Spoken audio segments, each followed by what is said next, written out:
भालू के नाखून के निशान भी हो सकते हैं। ये कुछ दिनों में गेहूं की कटाई भी शुरू हो जाएगी। पत्थर चट्टा इसको बोलते हैं। ये सब चीजें तो आजकल ही खाई जाती हैं। दरवाजों की हाइट इनसे कम रहती थी। बहुत सारी चीजें प्रकृति हमें ऐसे ही दे देती है। अक्टूबर में 3 साल कंप्लीट हो जाएंगे। प्लान बना है कि कल सुबह सुबह निकलना है सीधे। तो सबसे पहले आप सभी को मेरा प्यार व नमस्कार। मेरा नाम है आलोक राणा और स्वागत है आप सभी का देवभूमि उत्तराखंड के इन खूबसूरत पहाड़ों से। अभी करीब 10 बजने वाले हैं और आजकल तो पहाड़ों में चारों ओर जहां देखो वहां सिर्फ धुंध ही धुंध दिखाई दे रही है। गर्मियां बढ़ने के साथ साथ कुछ बेवकूफ़ लोग ऐसे हैं जो कि जंगलों में आग लगाते हैं तो धुआं फिर चारों ओर फैल सा जाता है। बाकी अभी ठीक सामने वाली पहाड़ी पे कुछ घोड़े खच्चर चल रहे हैं। बाकी ज़्यादातर तो निकल पड़े हैं केदारनाथ धाम की ओर यात्रा में सवारियों को गौरीकुंड से केदारनाथ धाम तक पहुंचाने के लिए। बाकी अब एक बार सबसे पहले चलते हैं परवाड़ी वाले घर की ओर माँ को छोड़ने के लिए। फिर देखते हैं आगे आगे क्या होता है।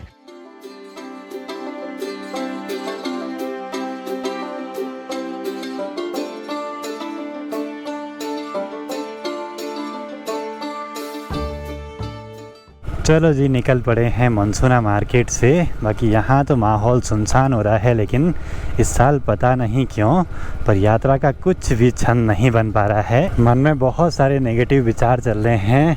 बस कुछ भी गड़बड़ ना हो, सब चीज़ें बढ़िया से चलती रहें। हमारा दिन अब शुरू हो रहा है और गांव की महिलाएं देखिए घास के बड़े बड़े भारे ले आए हैं। पहुंच चुके हैं परवाड़ी वाले घर के पास में। यहाँ तो चारों ओर बस पक्षियों की चहचहाट और निन्यरों का शोर। एक बारी ज़रा यहाँ से हिसूल वगैरह निकाल देते हैं। ये सब चीज़ें तो आजकल ही खाई जाती हैं। बचपन में बहुत खाया करते थे, बहुत मीठी हैं वे। वैसे तो ना पहाड़ों में खूब सारी जड़ी बूटियाँ दिखाई देती हैं आसानी से। घर के पास में ही इस जगह पे है ये पत्थर चट्टा इसको बोलते हैं। सेल्फोड़ गढ़वाली में हम बोलते हैं और ये काम आता है पथरी के इलाज में। आज ज़रा फिर से काफल निकाल देते हैं। हमारे यहाँ बोलते हैं कि चीज़ें बांट के खानी चाहिए। एक कहावत भी है, बोला किसी ने तिल की दानी पे बांटी थी। वह बहुत लगे हैं इस वाले पेड़ पे। ये हम अभी लगा रहे डैम प्रूफ। इस वाले घर को भी मेंटेन रखना है।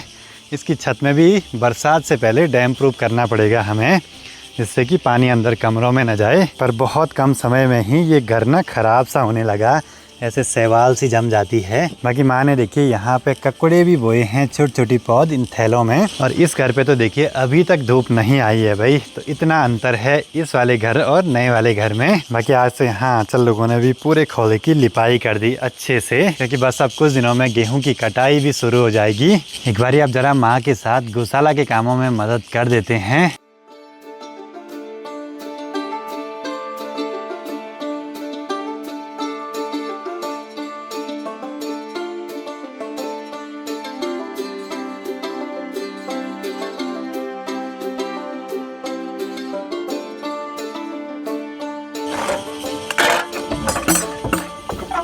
काम के साथ साथ ड्रोन उड़ाना आसान नहीं होता है, पर जो सीन आते हैं ना बड़े गजब के। और ठीक नीचे मोलगंगा नदी के पास में लगातार काम जारी है और मशीन की आवाज़ यहाँ तक आ रही है भाई।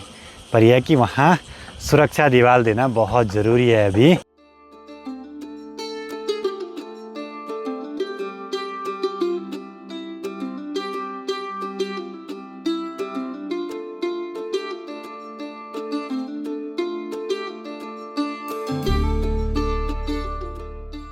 ड्रोन उड़ाना एक ऐसी आर्ट है जो कि समय के साथ साथ इम्प्रूव होती रहती है।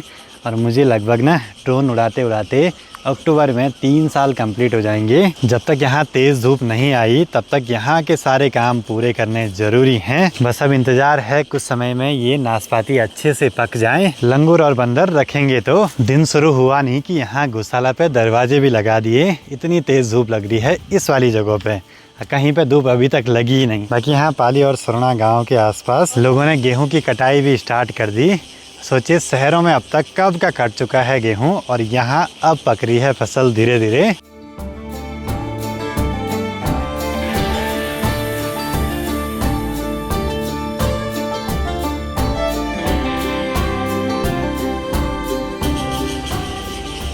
अब यात्रा शुरू होते ही ऊपर आकाश में यहाँ बहुत हेलीकॉप्टर उड़ते हैं, तो फिर ज़्यादा ड्रोन भी उड़ाना नहीं हो पाता है।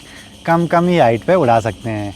क्योंकि ऊपर उनको डिस्टरबेंस नहीं होना चाहिए ऐसे में। बाकी आजकल तो जहाँ देखो वहाँ तिमले के पेड़ पे खूब सारे तिमले के दाने लगे हैं। साथ ही यहाँ पे खिकड़ू का पेड़ भी है जिसको कि हम पहले खूब खाया करते थे। ये तो मसाले में भी यूज होता है। माँ लगी हैं घास निकालने पे और कभी माँ ना इस वाले पेड़ पे चढ़ी रहती थी ऊपर तक, लेकिन अब तो इतने बड़े पेड़ पे चढ़ना आसान नहीं है भाई। इसकी घास लगती है और ऐसे ही सूख जाती है क्योंकि पेड़ पे चढ़ने वाला कोई है ही नहीं। सोचने वाली बात है ना, कहाँ हम इस जंगल के बीच से वीडियो बना रहे हैं और लोग दूर देश विदेश में बैठ के हमारी वीडियोस देख रहे हैं। क्या अलग ज़माना आ गया नहीं। पहले तो बहुत मुश्किल थी ये सब चीज़ें, अब कितना आसान हो गया है। मैंने घास भी निकाल दी और अभी यहाँ पे देखिए इस पेड़ पे कुछ निशान तो बने हैं, जैसे यहाँ नाखून के निशान होंगे, भालू के नाखून के निशान भी हो सकते हैं। ये गाय के लिए खूब घास इकट्ठा कर दी। अब शाम के टाइम पे घास लाने की कोई ज़रूरत नहीं होती है, बस एक टाइम ही ये हैवी सा काम रहता है।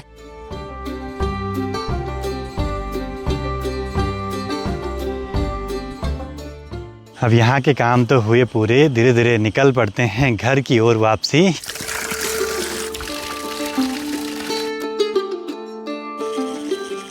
माहौल बहुत सूखा सूखा हो गया, पानी तक मिट्टी के अंदर नहीं जा रहा। तो माँ लगी है पुराने कपड़ों से ऐसी रस्सी बनाने पे। अभी तो ये काम आधा कंप्लीट हुआ है, शाम तक रस्सी भी बन जाएगी। अब चलते हैं इसको लेके भी नए वाले घर की ओर वापसी। दिन बढ़ने के साथ साथ अब लगने लगी यहाँ धूप की बड़ी तेज चमक, और ये धूप ना शाम तक रहेगी जब तक सनसेट नहीं हुआ। अब गांव में रहने का ये फायदा तो जरूर है, धनिया वगैरह तो साग सगड़े में ही हो जाते हैं, पर शहर में रहेंगे ना तो वहाँ तो हर चीज़ खरीदनी पड़ेगी भाई।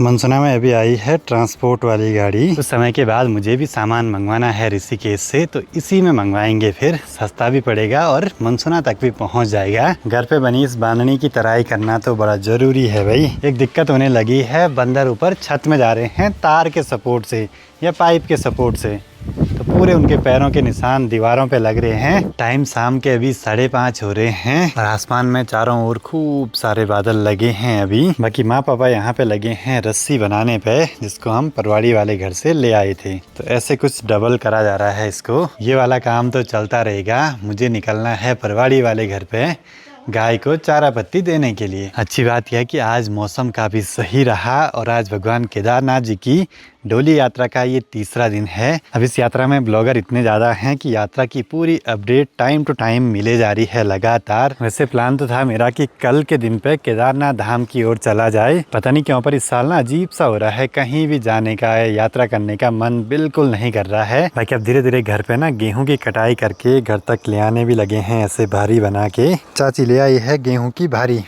कुछ पके हुए हैं, कुछ थोड़ा हरे रहे हैं भाई, और कहीं कहीं खेतों में कुछ ऐसे हरियाली छाई है अभी भी। और इन हरे वाले गेहूं को ना सीधे आग में ऐसे भुना जाता है और उनको खा सकते हैं, उसको बोलते हैं कि ऊमी पकाना। ये वाली गौशाला है आंचल लोगों की, तो ये तो जल्दी चले जाते हैं यहाँ से।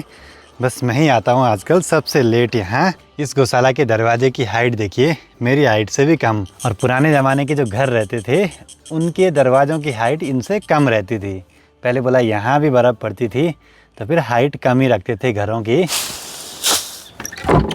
बाकी गौशाला की दीवार पे जहाँ देखो वहाँ ऐसे गोबर के उपले लगाए जाते हैं सुखाने के लिए। गौशाला से मैं घर तो आ गया, लेकिन धारे के पास से मुझे कुछ पुदीना वगैरह भी ले जाना है। वैसे यहाँ धारे के पास भी बहुत पुदीना होता है, लेकिन पुदीना 1-2 सालों में नीचे की तरफ चले जाता है। फिर अगर फिर से यहाँ पुदीना लगाना है तो वो वाली पौध ऊपर ले आनी पड़ेगी। यहाँ पहले ना पूरे खेत हुआ करते थे, लेकिन मानसून के टाइम पे ऊपर से लगातार लैंडस्लाइड होता रहता है। और ये हैं जी कुछ पुदीने छोटे छोटे लगे हुए हैं।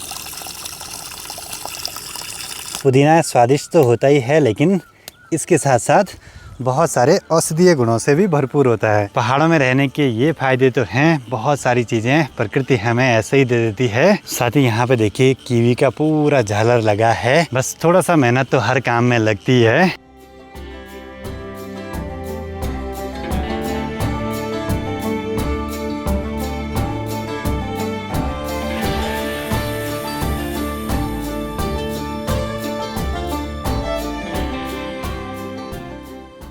जैसा सुकून भरा माहौल यहाँ पे है ना, शायद ही कहीं पे होगा। शाम के 6:57 अभी घर पे पहुंच चुका हूं। बाकी अभी तक मेरा कोई प्लान नहीं था आगे की यात्रा का केदारनाथ धाम की, लेकिन अभी अब प्लान बना है कि कल सुबह निकलना है सीधे यहाँ घर से केदारनाथ धाम की ओर। अब अचानक से प्लान बना है तो बहुत सारी तैयारियां भी करनी हैं, साथ ही वीडियो एडिटिंग वगैरह का काम, और कल सुबह जल्दी उठ के भी निकलना है भाई। देखते हैं आगे क्या होता है।